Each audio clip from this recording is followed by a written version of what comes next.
Is technical SEO a science? The short answer is kind of. Is it rocket science? Absolutely not. But what technical SEO does do is it provides a strong foundation for your business website to grow. Now, when I start working with clients, one of the first things I always get asked is, when can I see results?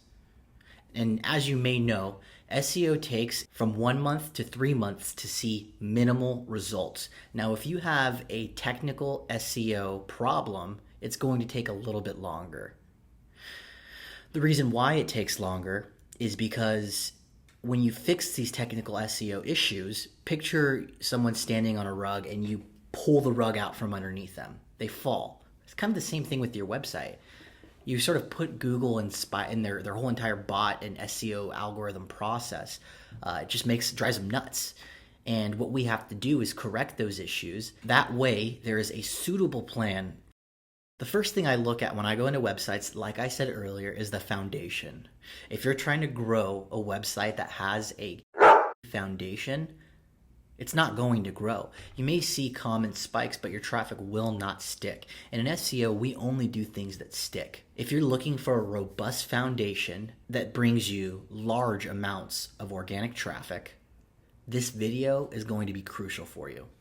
Hey, what's up, my party people? My name's Ryan Jackson, and this is the science behind technical SEO. But before we get started, go ahead and scroll down to the red button that says subscribe.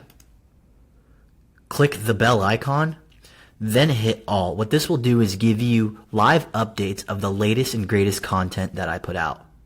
Thanks and enjoy the video. Now, there are 5 most common technical SEO mistakes I see when I get into the back of a website and I begin to crawl and use my website quality audit to see if the website has a foundation for growth. The first one is examining the sitemap. The sitemap is important. A sitemap tells Google really how to crawl your site. It tells Google what pages are important.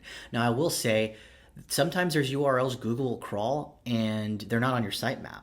But that just shows you, if it was on your sitemap, how much it would actually grow. And those 5 common technical SEO mistakes I see are 404 errors, 302 and 301 redirects, errors in website migration, improper setups of HTTPS, and redirect chains.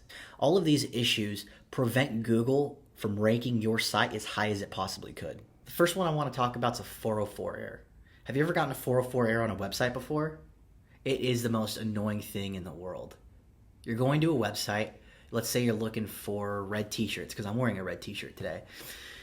You click it and it brings you to a page that's not found.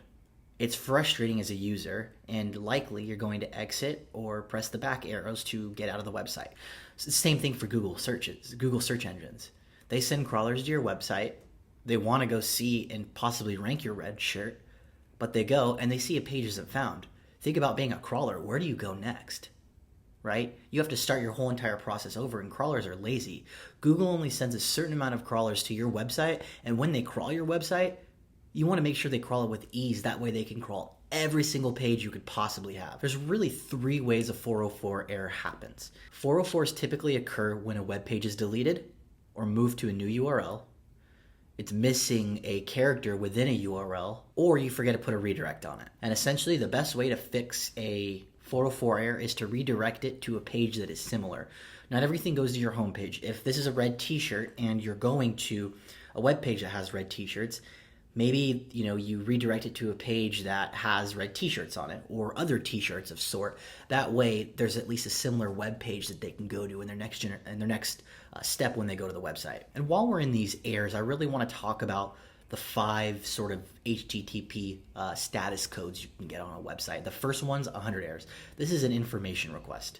200 errors is a successful request. We want all of our pages to be 200 status codes. 300 is a redirect request.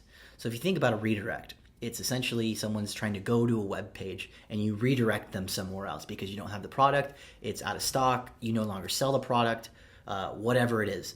But one thing, try to not use 302 redirects. And the most important thing I could possibly tell you is ensure when you do a redirect, the URL redirecting is not in your sitemap. That drives crawlers crazy. And I'll tell you right now, I have seen quick increases of individuals just eliminating 301 and 302 redirects on within their sitemap. So please do not do that. Number 4 is a client error request. Again, like a 404 error.